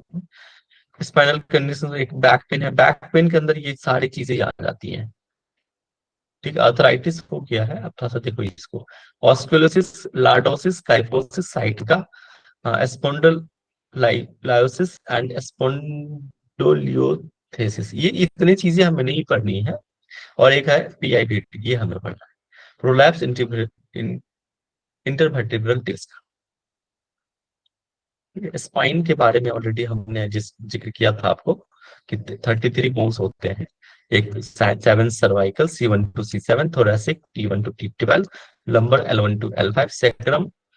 ठीक है, S1 यही फ्यूज हो जाता है बाद में जाके ना, बड़े होते हैं जब बच्चे। और 4 कॉक्लिक्स, 5 और 4 हमने बताया था आपको स्टार्टिंग में ही। ठीक है, ये फ्यूज हो जाते हैं। ठीक है, और यहाँ से ही ये टोटल डिस्क कितने, 23 डिस्क, नर्व्स निकलते हैं हमारे स्पाइनल नर्व्स कितने हुए, 33 पेयर्स यहाँ से। तो ये आप अच्छे से इसको पढ़ना है, इसको एनाटॉमी में आपने पढ़ी होगी, स्केलेटन सिस्टम में। स्पाइनल कॉर्ड्स एंड नर्व्स में सर्वाइकल में 8 पेयर्स होते हैं, थोरेसिक में 12 पेयर, लंबर में 5 पेयर, सेक्रम में 5 पेयर, कॉर्टेक्स में 1 पेयर। ये हमारे स्पाइनल नर्व्स निकलते हैं यहाँ से। लिगामेंट्स ऑफ बोन, ठीक है, ये लिगामेंट्स ऑफ बोन में क्या क्या हो गया, interior longitudinal, posterior longitudinal. Interior मतलब क्या, पोस्ट, आपको मैंने स्टार्टिंग के स्ट्रक्चर्स आपको पढ़ाई होंगी एनाटॉमी में, कि इंटीरियर क्या होता है, पोस्टीरियर क्या होता है, ट्रांसवर्स क्या होता है, पता है ना आपको। इंटीरियर मतलब फ्रंट का, पोस्टीरियर मतलब पीछे का, एक्सटेरियर पीछे लेटरल भाग मतलब का। लेटरल मतलब लेफ्ट एंड राइट। ठीक है, ट्रांसवर्स मतलब पीछे से काट के ट्रांसवर्स, इस तरह से वहां आपने पढ़ा होगा। तो वो वर्टिब्रास के ये हैं कि पोस्टीरियर ये दिया हुआ है कि एंटीरियर लॉन्गिट्यूडिनल इस तरह से रहेगा, पोस्टीरियर कैसे रहेगा, ये पीछे की तरफ से पोस्टीरियर लॉन्गिट्यूडिनल लिगामेंट। ठीक है, इंटरट्रांसवर्स जो है, इंटरट्रांसवर्स लिगामेंट, सुप्रास्पिनियस लिगामेंट, ये चीजें थी। ये लिगामेंट के बारे में थोड़ा सा था। क्या होता है वर्टिब्रल कॉलम, ये ऑलरेडी हमने अभी जिक्र कर दिया है इसके बारे में, इसको देख लीजिए। देखो सबसे नीचे क्या है, हमारा कॉर्टेक्स है, फिर सैक्रम रीजन। ठीक है, लंबर यहाँ पे होता है, ये हमारा टोटल थोरैसिस हो गया, ये पार्ट यहाँ से, और ये सर्वाइकल्स। लार्डोसिस, लार्डोसिस क्या है और कैफोसिस क्या, ये सब टर्म आपको पता होनी चाहिए कि क्या होती है लार्डोसिस, और कैफोसिस। लार्डोसिस देखो यहाँ पे ना लंबर से है, लार्डोस मतलब लंबर से रिलेटेड है। यहाँ पे देखो क्या होता है, नॉर्मल स्पाइन में एक नॉर्मल कर्वेचर है, यहाँ पे तो कर्व बना हुआ है इस तरह से। लेकिन जैसे ही लार्डोसिस होगा तो वो क्या होगा, अंदर की तरफ चला जाता है, ज्यादा ही अंदर कर्व बन जाता है। ठीक है, एग्रागेटेड लंबर कर्व्स, ये बहुत ही ज्यादा अंदर। ये बताओ एक किस सिम्टम्स में ज्यादातर होता है महिलाओं में लार्डोसिस? महिलाएं जब प्रेग्नेंट रहती हैं उस टाइम पे क्या होता है, जब एब्डोमेन्स का भाग ज्यादा बड़ा हो जाता है, आगे की तरफ चला जाता है, तो ऑटोमेटिकली उस टाइम पे जनरली बहुत लोगों को देखने को मिलता है लार्डोसिस महिलाओं में। कमर दर्द हो रहा है, बैक पेन हो रहा है ना, लोअर बैक पेन। क्यों? क्योंकि ये बॉडी, ये जो बच्चे जैसे जैसे ग्रोथ करेंगे, वेट जो है क्या होगा, आगे की तरफ शिफ्ट हो जाएगा, जिसकी वजह से यहाँ पे कर्व जो है ज्यादातर होने लग जाता है। इसके बाद ये है काइफोसिस। काइफोसिस क्या है? देखो नॉर्मल स्पाइस, ये कर्व देखिए, और ये देखिए ये कैसे हो गया, बाहर की तरफ, है ना। ये कहाँ पे है? हमारे कौन से स्पाइन के रीजन में? थोरैसिक स्पाइन वाले पार्ट्स पे ज्यादातर। ये अंदर की तरफ, ये बाहर की तरफ आ गया है। तो ये हमारा हो गया कौन सा, काइफोसिस और लार्डोसिस, ये समझ गया। अब देखिए ये एक इमेज हमने ऐड करा था इसमें कि किस तरह से एक बैक स्विंग। आपके पास टाइम है ना, 5 मिनट और दे दीजिए मुझे, हो जाएगा, है ना। हेलो, जी सर। आपको लोग लेक्चर है क्या यस अभी? Yes sir. 5 मिनट हमें दे दीजिए, फिर ये खत्म हो जाएगा, ठीक है। करा दीजिए सर, करा दीजिए, मैं भी सुन रही हूँ, अच्छा लग रहा है। हाँ थैंक यू, बस 5 मिनट दे दीजिए, हो जाएगा हमारा, ठीक है। ये इमेज देखो कैसे, ये हमारा जो ये बटक देखो अंदर की तरफ है, और अपर बॉडी जो है पीछे की तरफ स्वे हो चुका है, जिस ऐसे की तरफ। तो ये भी एक करेक्ट पोस्चर्स नहीं, एक गुड पोस्चर्स और डिफॉर्मिटीज ऑफ स्पाइन के वजह से जो है कैसे कैसे ये जो प्रॉब्लम्स आती हैं। एक ये पोस्चर्स को ऑब्जर्व कीजिए। सबसे टो टू हेड क्या है, एक बॉडी की अलाइनमेंट्स को चेक कीजिए। आप ताड़ासन करते हैं तो बहुत लोगों का क्या होता है, हमारे लंबर, पेट आगे की तरफ निकल जाता है और लंबर्स अंदर की तरफ, लार्डोसिस वाले सिम्टम, चेस्ट आगे। ये बॉडी पोस्चर सही नहीं है, आप कभी ऑब्जर्व करना। आप लोग ताड़ासन बहुत गलत तरीके से करते हो, मैं ये नहीं कह रहा हूँ गलत करते हो, लेकिन आप ऑब्जर्व करना, जनरली करते हैं गलत, ठीक है। इसके बाद ये देखो, ये जो यहाँ पे फॉरवर्ड हेड हो चुका है यहाँ पे, लेकिन इसको हम कहते हैं एक टर्म आता है विप्लैश इंजरी, ठीक है। विप्लैश इंजरी हमारे नेक के पास होता है वो। इसके बाद थोरैसिक और काइफोसिस, ये देखो थोरैसिक में अभी बताया था ना कि ये क्या होता है, थोरैसिक रीजन्स में स्पाइन के कौन से पार्ट में, थोरैसिक में, स्पाइन में, वहां पे डिफॉर्मिटीज आ जाना। देखो कर्वेचर कितना बढ़ गया है, इज अ काइफोसिस। ये क्या हो गया, लाइडोसिस। ये देखो इस इंसान का पेट देखो आगे की तरफ चला गया है, ये बटक्स पीछे है और ये स्पाइंस इतना अंदर है। This is the lordosis, lumbar lordosis. Lumbar का ये थोरैसिक काइफोसिस, ये पीछे स्वेप बैक, ये भी पोस्चर्स गलत है, ठीक है। और आपको मैं बताऊं, मोर मतलब बहुत सारे ऐसे डिजीज जो है ना हमारे स्पाइन की वजह से होती है। अगर आपका स्पाइन हेल्दी नहीं है तो उसकी उसकी वजह से, क्योंकि देखो वहां से ही तो नर्व्स निकलती हैं, ठीक है, तो वो कई सारे डिजीज का कारण है हमारा स्पाइन। इसलिए आप हमेशा ध्यान रखना चाहिए कि हेल्दी स्पाइन होना बहुत जरूरी है। हेल्दी स्पाइन नहीं है तो मतलब भैया कहीं ना कहीं से आप कई सारे डिजीज को आमंत्रण दे रहे हैं, ठीक है। Back and neck pain, pain in neck and back regions occurs in paraspinal muscles. Paraspinal muscles में होता है कहाँ पे, स्पाइन के आसपास के मसल्स में, उसी को कहते हैं पारा स्पाइनल मसल्स में, extended in upper limbs and lower limbs. उस वजह से अपर लिम्स में मतलब हो गया कि बॉडी के एक सेंटर होता है, तो बॉडी के अपर वाले भाग, सेंटर समझ लो, नाभि एक सेंटर है, वहां से अपर हो गया अपर लिम्स, लोअर लिम्स जो हमारे पैर हैं वो सारे। लंबर विद और without tingling and numbness. Tingling मतलब टिंगलिंग होना, झुंझुनाहट होना, उसको टिंगलिंग कह सकते हो। नमनेस मतलब सुन्न हो जाना। इन सीवियर केसेस इट में results in motor deficit. Motor deficit मतलब मूवमेंट, जो हमारे पैर और हाथ की जो मूवमेंट है, इन सीवियर कंडीशंस में ये चीजें आ सकती हैं कि मोटर डेफिसिट हो सकता है। जो हमारा मूवमेंट्स है, बहुत लोग के हैंड शेक करते रहता है, जिसका मोटर डेफिसिट, पैर हिलते रहते हैं, कंट्रोल नहीं रहता उसके बॉडी के मूवमेंट्स पे, ठीक है, this is a motor deficit. Causes of pain, इसका पेन का कारण क्या, स्ट्रक्चरल एंड पोस्चरल एक रीजन है। बाय बर्थ, जन्म के टाइम पे, उसी को कहते हैं torticollis, torticollis, okay. Structural and postural की वजह से ये बर्थ के टाइम पे भी हो सकता है कॉज, कारण। ये कॉजेज हम पढ़ रहे हैं, इस दर्द का कारण क्या है, एक तो स्ट्रक्चरल एंड पोस्चरल, ठीक है, बाय बर्थ। इंजरी, यहाँ पे विप्लैश हमने आपको बताया था ना, ये क्या होता है, गर्दन की रीजन पे जो होता है उसको विप्लैश इंजरी कहते हैं। डायरेक्ट ट्रॉमा मतलब इंजरी हो जाना, डायरेक्ट इंजरी होने की वजह से भी दर्द का होना।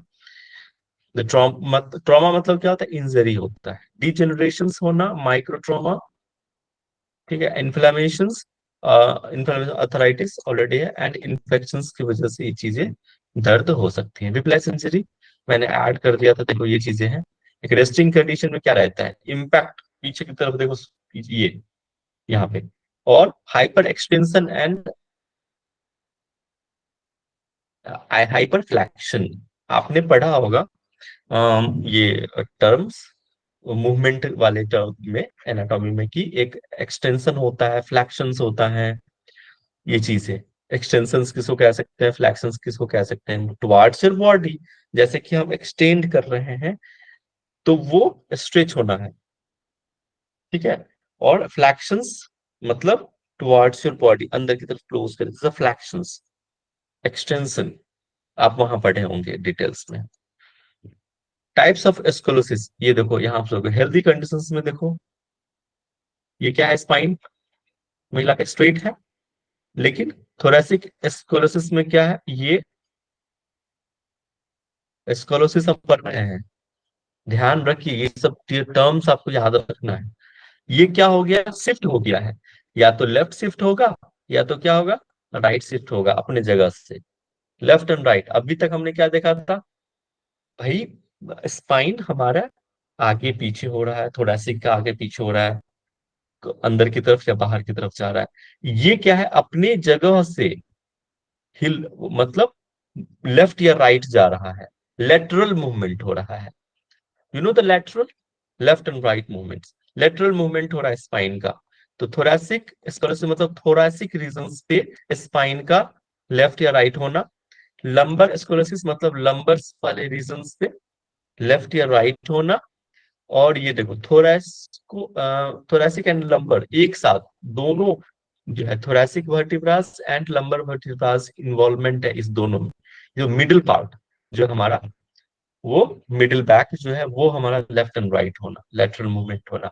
एंड कंबाइंड स्क्लेरोसिस, अब ये देखो ऐसे बन रहा, thoracic as well as lumbar दोनों इन्वॉल्व है, लेकिन इसमें एक है लेफ्ट मूव हो रहा है लेटरल, एंड एक होता है राइट मूव हो रहा है, इसलिए इसको हमने कहा कंबाइंड स्क्लेरोसिस। यौगिक मैनेजमेंट नाटिशोधन कीजिए, remove the causes of mall alignment, जो भी हमारे बॉडी की एक गुड पोस्चर्स है वो लेना है, ना कि जो हमारे बैड पोस्चर्स हैं वो नहीं। माल फंक्शनिंग जो अभी हमने कहा, माल अलाइनमेंट, डिफॉर्मेशंस हो जाना आपके अलाइनमेंट्स में, अच्छे तरीके से नहीं पोस्चर्स करना, कोई भी आसन कर रहे हो करेक्ट पोस्चर्स होना वो जरूरी है, तो उसको रिमूव करना है, बैड पोस्चर से रिमूव करना है। आसन में अर्धकटी चक्रासन, ये बैकवर्ड बेंडिंग जो हम बैक करते हैं। अर्ध मत्स्यद्रासना, जो ये ट्विस्टिंग पोज है। एक पादराज का पूतासन, बैकवर्ड बेंडिंग। गौमुख आसन, ठीक है, जो एक नी दूसरे नी के ऊपर रख के हम जो है हाथ पीछे की तरफ ले जाकर गौमुख आसन करते हैं। Trikonasana, triangle pose, meditation and relaxation is also included in this is the sum term, ये जस्ट हमने आप बताया है, ये चीजें आप इस पढ़ लेंगे, नॉर्मल कंडीशंस में है। ये क्या है, हमारा बैक व्यू है, ये क्या है, हमारा व्यू है स्पाइन का। Kyphosis, lordosis, flat back and एसोसिस, ठीक है, ऑलरेडी हमने इसका डिस्कस किया। स्पॉन्डिलोसिस, ये आपको वैसे तो सिलेबस में नहीं है, लेकिन आप इसको पढ़ लीजिए फिर भी जानकारी के लिए। There is no primary inflammation in the beginning, starting में क्या होगा, कोई भी इन्फ्लेमेशन नहीं होगा। It's a wear and tear of spine, ये क्या है, एक आप क्या बोला मैंने कि वियर एंड टियर की वजह से इसमें जो भी इन्फ्लेमेशन होता है जैसे हम कोई चीज यूज करते हैं ना, बार बार चीजें यूज करते हैं, उसमें ये चीजें होती है स्पाइंस में, घर्षण होना। और spondylosis refers to a degenerative process affecting the vertebral disc। ये जो हमारा ये देखो यहाँ पे रेडनेस आ गया है, ठीक है, तो ये अफेक्ट करता है द वर्टिब्रल। इसकी वजह से क्या होता है, वहां पे ना एक हर्निएटेड, वहां पे दबाव की वजह से उसके अंदर की जो फ्लूइड है, ठीक है, वो, अब जैसे कोई नदी है, बांध तोड़ के भाई पानी बह गया, पूरे शहर को डो लिया, वैसे समझ लो बांध तोड़ दिया इसने, तो जो फ्लूइड है, फ्लूइड का बहना, और वो फ्लूइड बह के कोई भी हमारे स्पाइनल नर्व्स को प्रेस करा। This is also cause of the sciatica. Sciatica में क्या होता है, हमारे स्पाइनल जो नर्व्स हैं, जो हमारे सेक्रम के पास जो नर्व निकलती हैं, और सबसे हमारा लॉन्ग नर्व्स वही है जो पैर तक जाता है, वो उस पे दबाव पड़ना, ठीक है। तो इसी वजह से होता है, जो वो हर्निएटेड डिस्क है ना, वहां की जो वो लिक्विड है वो निकल कर नर्व्स पे प्रेस करते हैं बार बार, ठीक है, affecting the vertebral disc and facet joints. It progresses slow, it does not start, ये तुरंत नहीं होता, ये धीरे धीरे धीरे धीरे धीरे धीरे धीरे धीरे धीरे ये होता है। थोड़ा थोड़ा निकला, थोड़ा दबाव बना, दबाव बनाते बनाते बनाते वो फ्लूइड्स बाहर की तरफ निकल के, देखो एक इमेज हमने इसमें ऐड कर दिया। हाँ ये देखो यहाँ पे इस तरह से भी होता है वो चीज, है ना। दो तीन टर्म्स और हैं, कुछ टाइम और लग जाएगा, 5-10 मिनट निशा मैम। अब बस आज, क्योंकि नेक्स्ट वीक में भी मैं थोड़ा सा छुट्टी पे रहूं, ठीक है, तो मैं चाहता हूँ ये कंप्लीट करा दूं, ठीक है। नेक्स्ट वीक थोड़ा सा मेरा शेड्यूल बिजी रहेगा, तो मैं पॉसिबल, थोड़ा जर्नी है, तो सॉरी निशा मैम, थोड़ा सा टाइम दे दीजिए अपना आज, ठीक है। कोई बात नहीं सर, ले लीजिए। ठीक है, एवरीथिंग इज ओके, मेरी भी बाकी क्लास ना लोग अभी बीच में बहुत गैप हो गया है इन लोगों का, मैं भी इधर आने जाने में व्यस्त रही ना, आप तो आप मेरा टाइम ले लेना, ठीक है। नेक्स्ट वीक मेरा थोड़ा सा गैप रहेगा, मेरा टाइम ले ठीक लेना, ठीक, कोई ठीक बात है। नहीं। ये मैं कंप्लीट करा देता हूँ, ओके। कॉजेज ऑफ स्पॉन्डिलाइसिस, ये क्या है, रॉन्ग पोस्चर्स, गलत पोस्चर्स की वजह से होता है। पुअर मसल स्ट्रेंथ, स्ट्रेंथ अगर नहीं है मसल्स में, this also cause long working hour, लंबे टाइम तक आप बैठे रहते हो, दिस आल्सो रीजन। इसलिए कहते हैं कि भाई लंबे टाइम तक मत बैठो, थोड़ा सा ब्रेक ले लो, पढ़ रहे हो तो थोड़ा सा ब्रेक लेके टहल लीजिए, थोड़ा स्ट्रेच कर लीजिए, ओके। ट्रैवलिंग लॉन्ग डिस्टेंस, लंबा जर्नी जो करता है उस टाइम पे भी ये चीजें कॉजेज आती है। एवरीडे प्रोलॉन्ग्ड पीरियड्स, स्ट्रेस की वजह से भी होता है, सब मेजर कॉज। कभी भी स्ट्रेस नहीं ले, स्ट्रेस भी one of the major reason of spondylosis, और ये स्ट्रेस तो सारे ही प्रॉब्लम का जड़ है, मैं तो यही कहूँ। Clinical features, pen in neck and back, stiffness आना, पेन रिड्यूस टुवर्ड्स और लिम्स, लिम्स में धीरे धीरे जो है पेन का वो बढ़ जाना, टिंगलिंग होना, नमनेस आना। पैथोफिजियोलॉजी, पैथोफिजियोलॉजी में आ जाएगा आपको ऑस्टियोआर्थराइटिस ऑफ स्पाइन, इसमें भी आता है स्पाइन, स्टार्टिंग में मैंने ये पॉइंट्स ऐड करी थी आपको, ठीक है। Losses of watery content from the disc, अभी जैसे बताया ना कि वहां पे वाटरी कंटेंट क्या होगा, वहां पे लॉस धीरे धीरे लूजेस होना शुरू हो जाएगा, लॉसेस होना शुरू हो जाएगा डिस्क में, because of rotative stress, cracks appear in the outer portion of the rehydrates in strings, outers उसके लेयर्स में क्या होगा, ब्रेक आना शुरू हो जाएगा बोन्स में। दिस ऑल्सो द ऑस्टियोआर्थराइटिस का एक रीजन हमने इमेज में देखा था पहले वाले में, ठीक है, आप वो देख लीजिएगा। थोड़ा सा फास्ट हो रहा है, but you, I know you can manage. Limping and, आप थोड़ा सा लिम्पिंग लगाना भी होगा। डिकैल्सिफिकेशन, कैल्शियम की कमी हो जाएगी ऑफ द वर्टिब्रल बॉडीज में, वर्टिब्रास में भी, इसके वजह से वहां पे क्या होता है, क्रैक्स आने से हो जाता है, कैल्शियम की कमी की वजह से।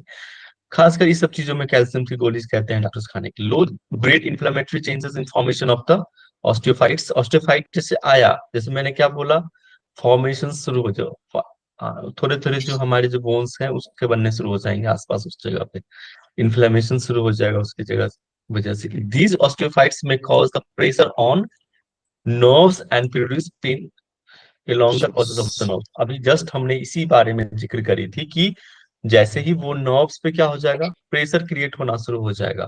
दिस इज कॉल्ड द, किसकी वजह से, हर्निएटेड डिस्क की वजह से। यहाँ पे जैसे हर्निएटेड होगा उस जगह पे धीरे धीरे धीरे धीरे, ये देखो ये इमेज आपको यहाँ पे समझ में आएगा। पल्सिंग ऑफ डिस्क, जैसे डिस्क क्या हो रहा है, देखो यहाँ पे ना, इमेज को ऑब्जर्व कीजिए, ये गैप है, ये गैप है, तो धीरे धीरे क्या हो रहा है, ये डिस्क पे प्रेशर क्रिएट हो रहा है ना, डिस्क पे ये प्रेशर क्रिएट हो रहा है वर्टिब्रास के द्वारा धीरे धीरे। तो ये क्या होगा, यहाँ के अंदर के जो फ्लूइड्स हैं वो क्या होगा, बाहर की तरफ निकलना शुरू हो जाएगा।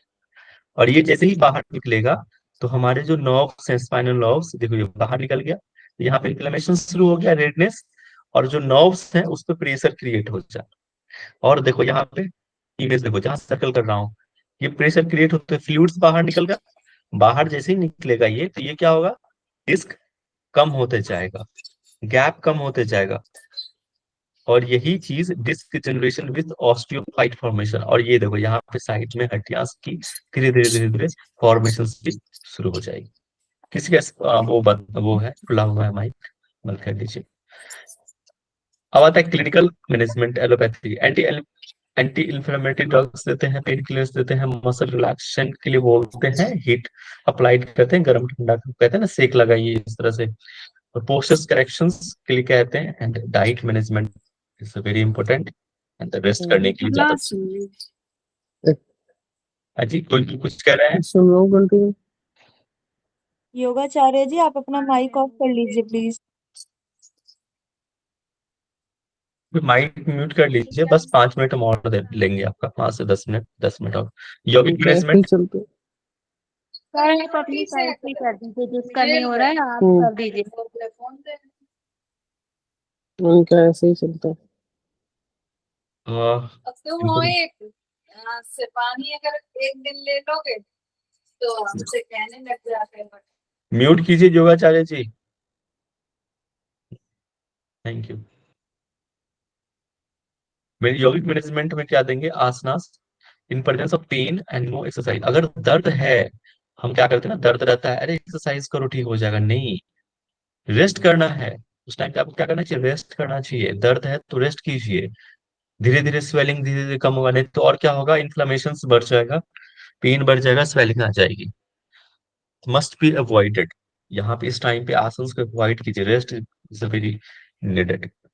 Once the pain subsided then posture correction, जैसे ही दर्द कम हो जाएगा बिल्कुल, तो उस टाइम पे पोस्चर करेक्शंस पे फोकस करना है, धीरे धीरे आसन के साथ करना है। Asana cervical modifications according to the individuals need, ये पेशेंट्स पे डिपेंड करता है, ठीक है, कि उसको हम किस तरह से एक्सरसाइज कराएं, आसन करवाएं। इसलिए सर्वाइकल मॉडिफिकेशंस आसन मतलब कुछ सर्वाइकल मतलब कि आपको जैसे यहाँ पे कुछ आसन इंक्लूडेड है, दंडासन, अर्धकटी चक्रासन, गौमुख आसन। गौमुख आसन करते हैं वो हमारे स्पाइनल जो स्पाइन से रिलेटेड कोई भी आसन है उनको एक करेक्ट पोस्चर्स में लाने की कोशिश करना है, करेक्ट करना है।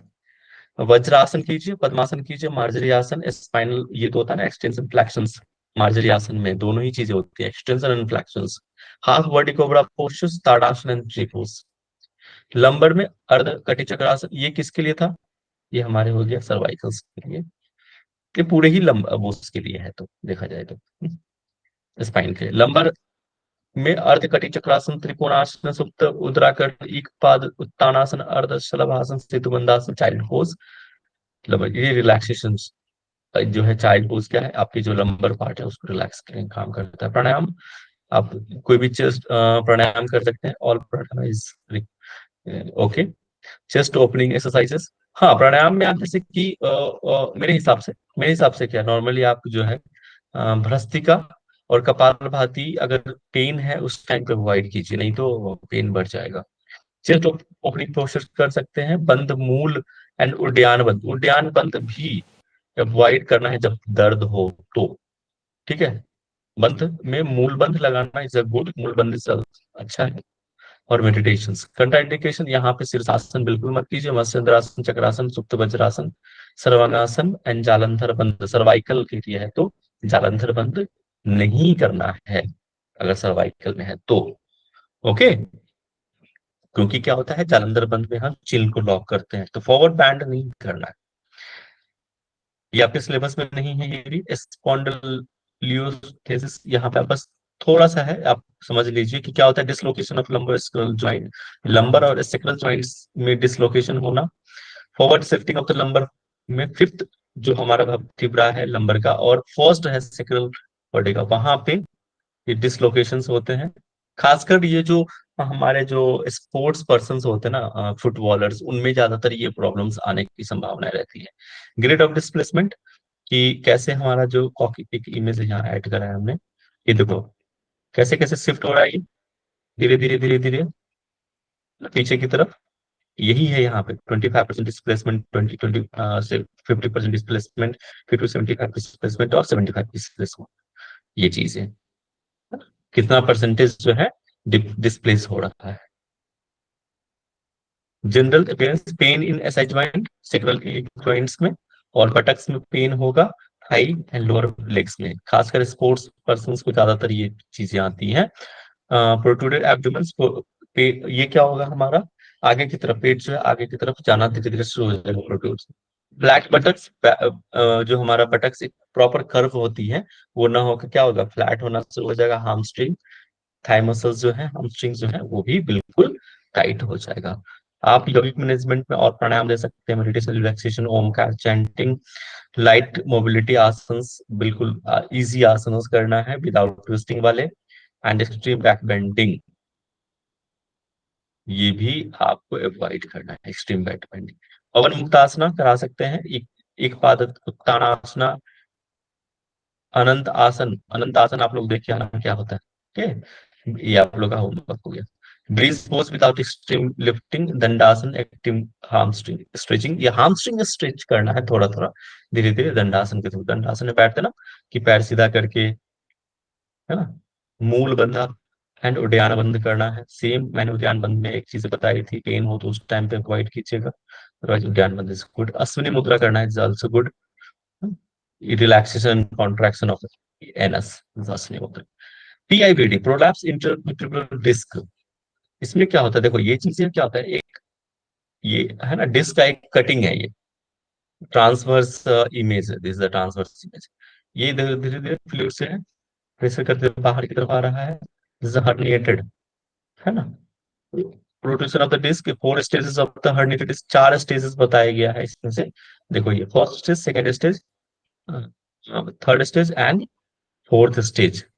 फर्स्ट स्टेज में क्या है, फाइब्रस लेयर, एक ये इस टाइम पे एक फाइब्रस लेयर है, inner gel types, shock observer, ये क्या है, शॉक ऑब्जर्वर काम करता है, वो धीरे धीरे प्रेशर करके बाहर जाएगा। Gel portion comes out of outer fibrous portion, ये फाइब्रस पोर्शन के जस्ट बाहर जो है धीरे धीरे ये जो जेल लाइक है लिक्विड वो बाहर आना शुरू हो जाएगा। And then third and fourth में जेल पोर्शन बल्स होकर ये देखो ये बाहर की तरफ आना शुरू हो जाएगा। ये gel portion bulges but remains inside the outer fibrous layer, थोड़ा सा रहेगा और धीरे धीरे बाहर की तरफ आएगा, अंदर भी रहेगा बाहर भी थोड़ा थोड़ा लटक वो निकलेगा वो। Gel disc escapes and may become loose, herniated and radiographic, अभी बताया ना इस क्या है, ये herniated का एक कारण है, ये चीज है herniated डिस्क हो गया, ये चीजें बाहर निकल गया मतलब herniated डिस्क है। इसी की वजह से तो हमारा उस पे स्पाइनल जो नर्व्स हैं उस पर प्रेशर क्रिएट होना शुरू हो जाएगा। Outer fibrous layer cracks and inner gel portions, अब धीरे धीरे जो आउटर लेयर जो वो क्रैक होकर वो फ्लूइड जो है बाहर आना शुरू होगा, एंड देन क्रिएट प्रेशर और नर्व्स रूट्स, जो हमारे स्पाइनल नर्व्स हैं उसके रूट्स पे प्रेशर क्रिएट होना शुरू हो जाएगा। और causes trauma injury, heavy repetitive weight lifting, ये कारण है।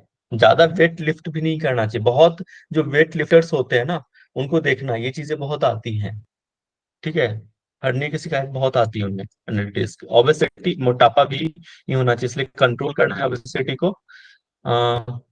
स्ट्रेनियस एक्सरसाइज, बहुत ही ज्यादा हैवी एक्सरसाइजेस जो है कंटिन्यू वो नहीं करना है, अवॉइड करना है। प्रीवियस हिस्ट्री ऑफ स्पॉन्डिलाइटिस, अगर आपका स्पॉन्डिलोसिस है प्रीवियस, तो फिर वो चीजें आपको आ सकती है। मसल वीक है तो आएगा, और रॉन्ग पोस्चर्स की वजह से, लॉन्ग स्टैंडिंग डिफिशियंसी की वजह से भी ये प्रॉब्लम डिजीज आ सकती है। Degenerative changes makes the disc susceptible to the trauma, degeneration start हो जाएगा। और देखो इसके वजह से अभी मैंने एक चीज बताई, साइटिका का रीजन है, वो जो नर्व स्पेस प्रेस होगा धीरे धीरे, वो क्या होगा, हमारे साइटिक नर्व को प्रेस करके धीरे धीरे एक साइटिका का रूप ले लेता है ये चीजें। ठीक है। क्लिनिकल फीचर्स, पेन होगा इस टाइम पे, पेन इन रिस्पेक्टिव लिम्स, जिस जगह पे है, जैसे राइट साइड हो रहा है तो राइट लिम्ब में पेन होना शुरू हो जाएगा, लेफ्ट में है तो लेफ्ट में, कभी कभी दोनों में भी हो सकता है। टिंगलिंग होना, झुंझुनाहट होना, नमनेस होना। ठीक है। सुन पर जाना, मसल वीक हो जाता है। In lumbar cases back extension release pain and forward bending aggravated pain, इसलिए कहते हैं कि फॉरवर्ड बैंड नहीं करना चाहिए अगर बैक पेन है, तो अवॉइड फॉरवर्ड बैंड। ठीक है। लंबर कारण है तो उस टाइम पे आप फॉरवर्ड बैंड अवॉइड कीजिए। बैकवर्ड इज ओके, बैकवर्ड करते हैं, बैकवर्ड एक्सटेंशन रिलीव्स पेन, इसलिए तो बैक बेंडिंग हम करते हैं, भुजंगासन करते हैं, शलभासन करते हैं, ज्यादा गुड। एलोपैथी मैनेजमेंट में एनाल्जेसिस, ये चीजें क्या थी, पेन किलर्स था, है ना, एंटी इन्फ्लेमेटरी ड्रग्स देते हैं, नॉर्स्टोनिक्स स्टेरॉइड्स हम देते हैं, कॉर्टिकोस्टेरॉइड्स स्ट्रॉन्ग हार्मोन जो हमने बताया था ना, वो स्टेरॉइड्स है जो आपके इन्फ्लेमेशंस को कम करता है। डिफिशियंसी करेक्शंस, फिजियोथेरेपी के द्वारा हम जो है आप जो है अपने पोस्चर्स को करेक्ट कर सकते हैं, एंड सीवियर कंडीशंस में आप सर्जरी भी डॉक्टर्स प्रिस्क्राइब करते हैं। योग मैनेजमेंट में वैसे आसन करना है, जैसे मार्जरी आसन, अर्धकटी चक्रासन, अर्धशलभासन अभी बताया ना, vajrasana, body cobra posture, baby cobra posture अगर ज्यादा सीवियर है तो उस टाइम पे बेबी कीजिए, क्योंकि भुजंग आसन करेंगे ना तो उसमें पेन बढ़ सकता है, तो बेबी सरल भुजंग आसन करना है, तो बेबी कोबरा पोस्चर। मकर आसना रिलैक्सिंग पोज ये होता है, ये भी अच्छा है, प्राणायाम में आप कीजिए, नाड़ी होता है, relaxation, deep breathing. Stress management, तो मतलब आप थोड़ा सा स्ट्रेस नहीं लीजिए, मैनेज की स्ट्रेस को, तराटक बाय आनंद तराटक कर सकते हैं, ओम चैंटिंग योग की तरह। शीर्षासन इसमें भी नहीं करना, पश्चिमोत्तानासन, पादहस्तासन, पद्मोत्थान, ये सब चीजें जो है ना कंडक्ट में आप इसको पढ़ लेंगे एक अच्छे से। भस्त्रिका, अभी देखो ये सब अभी जस्ट मैंने अभी कहा था कि अगर पेन है तो भस्त्रिका बिल्कुल मत कीजिए, कपालभाति मत कीजिए, ओके, ये बढ़ सकता है। जालंधर बंद नहीं करना है, मत्स्यासन नहीं करना, हलासन, सर्वांगासन, साइटिका के बारे में थोड़ा सा पढ़ लीजिए, ये नहीं है सिलेबस में बट आप जानिए। Pain in distribution of the sciatic nerves, lower back, buttocks, thigh and lower leg and foot, वो ऊपर से लेके नीचे तक जो है साइटिक नर्व्स प्रे उसके वजह से, दबने की वजह से हमारे पूरे लिम्स में पेन होता है। स्लिप डिस्क आ सकता है, मसल्स, कारण क्या है, किसके वजह से, स्लिप डिस्क की वजह से, मसल स्पैज्म की वजह से, स्पैज्म मतलब उसमें खिंचाव हो जाना। पेरिफॉर्मिस मसल्स एट्रिसी, पेरिफॉर्मिस एक मसल्स है, आप मसल मस्कुलर सिस्टम में आप जब पढ़ेंगे तो वहां पे पढ़ेंगे ये पेरिफॉर्मिस मसल्स। ये हमारे कहाँ होता है पेरिफॉर्मिस मसल्स, हमारे थाई मसल्स में होता है, इसमें थाई में नहीं, थाई में नहीं, यहाँ पे हिप मसल्स, हिप के पास। देखो ये स्पाइन है, ये कैसे कैसे ये हमारे सेकल के पास ये जो नर्व्स निकल के धीरे धीरे धीरे धीरे ये क्या नीचे तक आता है ये पेन, इसी नर्व्स के ये दबने की वजह से हमारे, ये देखो हर्निएटेड डिस्क है, ये जो हमारा जो फ्लूइड बाहर निकल के आया और ये जो नर्व्स निकल रही है येलो इस वाला, इस पे प्रेशर क्रिएट होना, और इस पे प्रेशर क्रिएट होने की वजह से हमारे एडी तक यहाँ पे दर्द आता है। Okay, this is all about the muscular skeletal disorders. आज हमने कंप्लीट कर लिया, थैंक यू सो मच। आपका अभी कोई कंफ्यूजन है, कोई प्रॉब्लम है तो you can ask, otherwise you can ask in next lecture. Next मतलब हमारा जो नेक्स्ट लेक्चर होगा उसमें आप लोग थोड़ा सा ब्रेक ले लीजिए। आपने बहुत पेशेंस रखा, थैंक यू सो मच। आज का लेक्चर होता है समाप्त। किसी को कुछ पूछना है तो पूछ लीजिए, अदरवाइज शांति पाठ करके वी कैन लीव। मैम चली गई क्या? सर एक क्वेश्चन था। हाँ जी जी, कुछ सर, मैं पूछ रहे हूँ। हैं योगा? ओके, थैंक यू मैं रिकॉर्डिंग का बंद कर दूं।